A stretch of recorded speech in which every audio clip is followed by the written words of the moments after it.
पिताजी को बुलाया, पूछा तो बोले कि वो फांसी में लटका हुआ था, हम लोग काट के उतारे हैं। और दरोगा साहब के पास मैं कल गया था तो बोल रहे हैं कि वो तुम्हारा बच्चा और तुम्हारा पिता बयान दिया है कि बीमार था। हम बोला कि ठीक है, फांसी लगाया हो चाहे जहर खाया हो, मैं आऊँगा तभी वो लाश जलेगी, मैं उसका पोस्टमार्टम कराऊंगा। इस वक्त हमारी मौजूदगी बलिया ज़िला में है, जो भीमपुरा थाना के अंतर्गत पड़ता है, और हमारे साथ आज़ाद यादव के पिताजी हैं और इनसे हम बात करेंगे कि क्या मामला था पूरा इनसे ही। जी, क्या था मामला? था साहब, हमको वो 14 अगस्त को पैसा लिया है और एडमिशन करा के आया है हाई स्कूल में। एडमिशन कराने के बाद से वो आया है, आकर के 15 अगस्त मनाया, 16 को शाम को हमसे फिर पैसा लिया और अपना साग सब्जी उब्जी लेके आया और अच्छा से घर में आया साहब। 16 तारीख को 16 अगस्त की रात को उसकी मौत हो जाती है, अचानक मौत हो जाती है। तो हमको खबर मिलता है, हमारा घर वाला हमको कोई नहीं बताता है। तो किसके माध्यम से आपको मालूम चला? हमको हमारे फुआ के लड़के से मालूम चला, मऊ जिला से। अच्छा। तो हमको मालूम हुआ 17 तारीख को सुबह 7:30 बजे। तो मैं बोला कि भैया लाश नहीं जलना चाहिए, मैं आऊँगा तो मैं उसकी लाश जलाऊंगा। अभी रात में हमसे बात। उन्होंने आपको क्या सूचना दी? उन्होंने हमसे सूचना दी कि ऐसा ऐसा है कि वो फांसी लगा लिया है। हम बोला कि ठीक है, फांसी लगाया हो चाहे जहर खाया हो, मैं आऊँगा तभी वो लाश जलेगी, मैं उसका पोस्टमार्टम कराऊंगा। जी। लेकिन ये लोग हमारी सबके पास, मैं कम से कम एसओ साहब के भी पास फ़ोन किया हूँ ऑफलाइन नंबर पर। एसओ साहब से भी बात हुआ है, एसओ साहब बोले ठीक है, लाश जलाने वाला वो कौन होता है जब वारिस तुम हो तो। ये सब मेरे पास में रिकॉर्डिंग है। उसके बाद से वो लाश जल्दी में जलाया गया। वो भी लाश जलाया गया है तो प्रमाण नहीं है कि हाँ वो लाश का मतलब कि कहाँ पर जलाया गया है, क्या साबुत है, कुछ मालूम नहीं हो रहा है। अच्छा, तो आप किस जगह थे? मैं राजस्थान जोधपुर में था साहब। अच्छा। राजस्थान जोधपुर में राजस्थान रिफाइनरी में हम लोग प्राइवेट लिमिटेड में काम करते हैं। जैसे मेरे को मालूम हुआ है, वहाँ से मैं तुरंत अपना गाड़ी पकड़ा हूँ। 17 तारीख को 5:30 बजे, 18 तारीख के रात में भोर में मैं 5 साढ़े 5 बजे मैं घर पर आ गया हूँ। उसके बाद से साहब मैं पिताजी को बुलाया, पूछा तो बोले कि वो फांसी में लटका हुआ था, हम लोग काट के उतारे हैं। और दरोगा साहब के पास मैं कल गया था तो बोल रहे हैं कि वो तुम्हारा बच्चा और तुम्हारा पिता बयान दिया है कि बीमार था। अच्छा चाचा, आपके परिवार में कितने लोग हैं? हमारे परिवार में हमारी बीवी 2023 में फरवरी में एक्सपायर हो गई थी। अच्छा। और हम लोग 3 बच्चे और एक हम पिता, 4 लोग हम लोग थे। 4 लोग अच्छा खासा से अपना परवरिश हो रहा था। हमारी जो माँ है वो बच्चों को थोड़ा देखभाल करती थी, खाना वाना बना के थोड़ा खिला देना। तो उम्र ज़्यादा हो गया है। फिर मैं बोला कि चलो एक बच्चे की शादी उदी कर दूँगा तो फिर हमको भी सुकून हो जाएगा। अच्छा, उनका एज कितना था? उनका एज 15-16 साल के करीबन था साहब, ऐसा ही था जी। तो कहीं ना कहीं जैसे मान लीजिए उनकी लाश को जला दिया गया, तो वो कौन लोग थे जो उनकी लाश को जलाए? वो जलाए हैं वो बाबा थे और गांव के लोग थे। अच्छा। बाकी तो बड़ा वाला बच्चा गुजरात था, मैं भी गुजरात था। और जो मरा है बच्चा वो बीच वाला है, आज़ाद यादव। तो आपके बड़े वाले जो बेटे थे और आप दोनों लोग साथ में वहाँ से आए? हाँ, दोनों, वो गुजरात से आए और मैं राजस्थान से आया।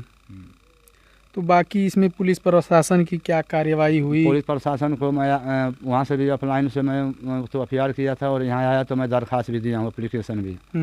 एप्लीकेशन देने के बाद से 2 दिन में दौड़ के गया। तो कल एसओ साहब हमारा वो आज़ाद यादव का मोबाइल कल हमसे लिए हैं। हम उनसे बोला कि इसमें साहब तहकीक से मतलब छानबीन अच्छी से की जाए और जो अपराधी है साहब उसको दंड दिया जाए। तो आपने कहीं कहीं तहरीर दे दिया है, वहाँ से कोई अभी रिस्पांस नहीं आया? अभी हमको कोई भी रिस्पांस नहीं आया साहब। मैं उसके चक्कर में साहब मैं खाना पीना भी हमको अच्छा नहीं लगता है। जी हाँ, वो तो कहीं ना कहीं आपके बेटे थे, आपके जिगर के टुकड़े थे, और कहीं ना कहीं संदिग्ध हालत में मौत हो गई तो खाना कहाँ से अच्छा लगेगा? जी वही बात है ना साहब। मानिए साहब, वही हमारा सहारा था। 2 बच्चे तो हमारा साथ छोड़ दिए थे, लेकिन वो मेरा साथ नहीं छोड़ा था। अच्छा। हाँ साहब, इसमें साहब हमको पूरा डाउट है। इसको साहब मारा गया है, मरा नहीं है, मारा गया है साहब। तो आपने मरना होता साहब तो हमसे 14 तारीख को पैसा क्यों लेता? 6,500-7 हज़ार रुपया का नाम क्यों लिखा था? ये तो है। बैग लिया है, सब कुछ लिया है। हाँ, तो आपने कहीं ना कहीं अगर तहरीर दिया है थाने पर तो किसी के नाम से नामजद दिए हैं? नहीं साहब, मैं ऐसा दिया हूँ, अज्ञात दिया हूँ, अज्ञात मौत साहब। इसलिए कि हमारा जब कोई था नहीं तो मैं साहब किस पर दूँ? और जब हमारा कोई था नहीं साहब तो लाश जलाने वाला कौन लोग वारिस हो गया था? उससे पहले तो उसको देखना चाहिए ना कि हाँ खाना खा रहा है कि नहीं खा रहा है, कहाँ से आ रहा है, कितना बजे घूम रहा है। जब इतना उसका वारिस हुआ था तो भी तो वारिस बन के देखना चाहिए कि कितना रात को घूम रहा है, कहाँ नहीं घूम रहा है, कैसे आ रहा है। हम तो उसको फ़ोन से हैंडल करते थे। 2-4 दिन के लिए आया था, नाम लिखा के फिर वो चला जाता हमारे पास। ये भी आप अगल बगल में पता कर लीजिए, गांव में भी जाकर थोड़ा आगे तक पूछ लीजिए कि सही है गलत है।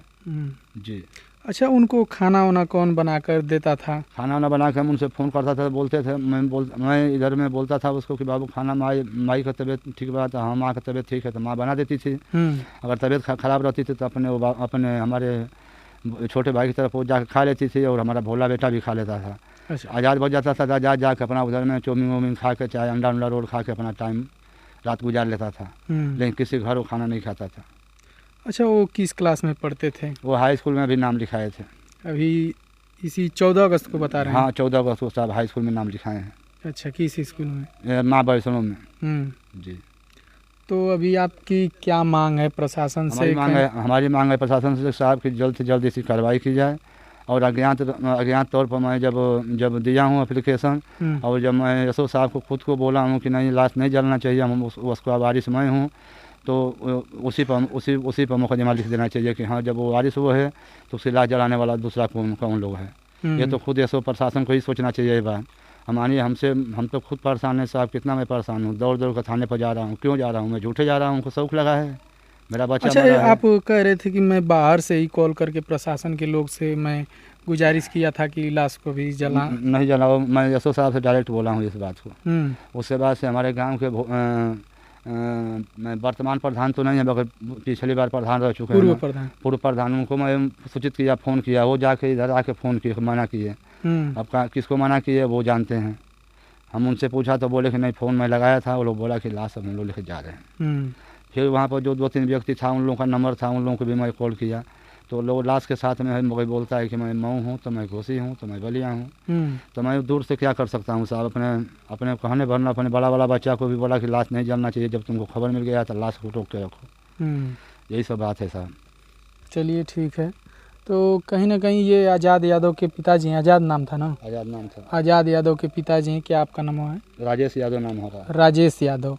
और इनके बेटे का निर्मम हत्या कहीं ना कहीं इनके ओर से आरोप है कि हो गया था, कर दिया गया था कहीं ना कहीं, और इनको जानकारी मिली तो इन्होंने कहा कि लाश को जलाना नहीं चाहिए, उसको रोके रहिए, तो घर के परिवार के लोग ही जला दिए। और बाकी आप इनकी बातों से कितना सहमत हैं कमेंट बॉक्स में बताइए। मिलते हैं नेक्स्ट वीडियो में। जय हिंद, जय भारत।